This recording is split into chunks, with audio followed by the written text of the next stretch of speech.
there anything we have done here? Right now.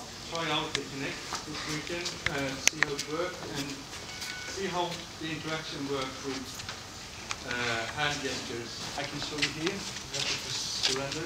You see the light blue circles in the middle spinning around? They are like the main categories, and if you pick one,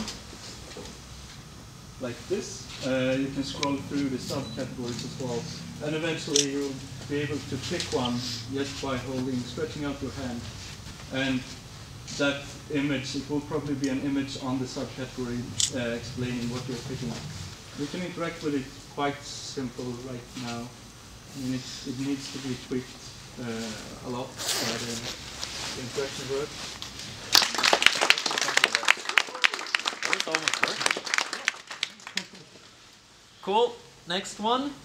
Anyone want to volunteer? I can. Yeah. I have a non-electronic project. It's clay.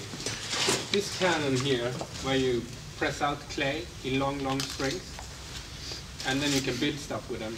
And yeah, the original purpose of such a machine is to do the handles on mice. Use the laser cutter here, and that helps to do the templates I put down here. Later on it will be motorized, but right now it's powered by me. Reminds me of something.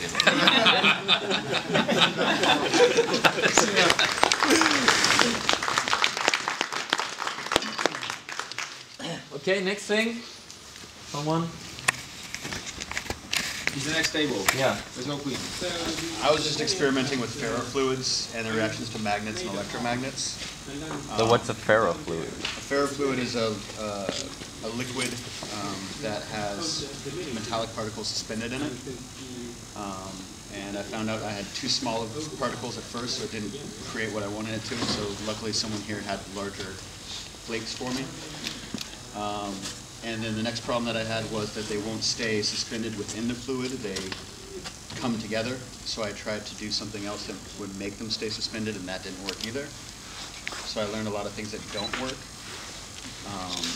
But I learned that electromagnets do react very well to it. And so that's one of the biggest steps that I wanted to take. Why I came here is because I had no idea what an electromagnet even was. So thanks everybody for helping me. So my name is Mons, and this is Tony.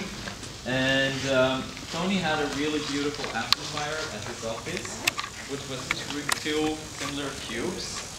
And he had put the volume control up into this overhanging cube. Tony had made them beautifully in oak, so just like really beautiful cubes. So we tried to do the volume control be done by magnets. So in the end, it would be like taking two different kinds of, cubes together and just taking this one on, and the amplifier goes on, and the volume goes up, and the volume goes down. Helicopter that's flying up and down. Okay, try the screen also. We should need a projector for that, but yeah. but I can see it. And how many? Can you crash the helicopter? Yes. Okay.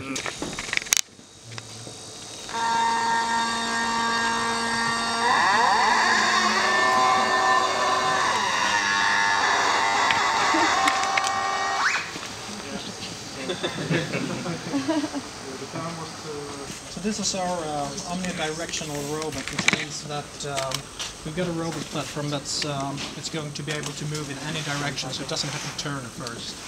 And this particular system is called a kiwi drive. The kiwi drive is you take 3 of these special kinds of wheels that have rollers, so that they can move freely sideways, and you place them in this 3-wheel configuration, and that will allow you to drive in any direction.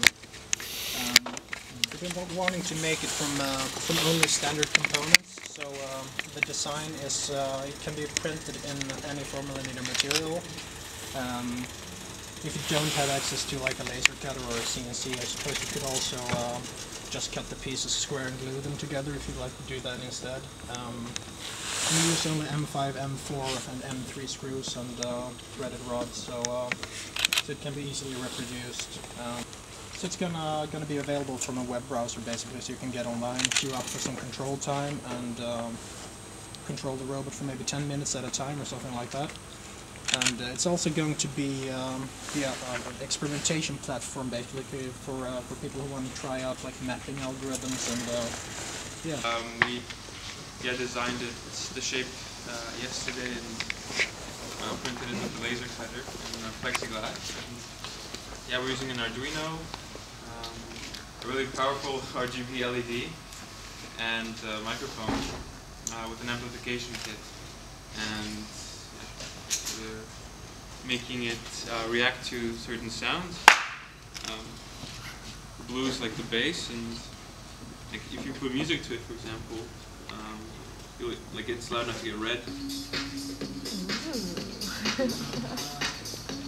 So it's like it turned out from an ambient lamp to be more of like a disco lamp. Yeah. There's still lots of work to be done in the software. Yeah.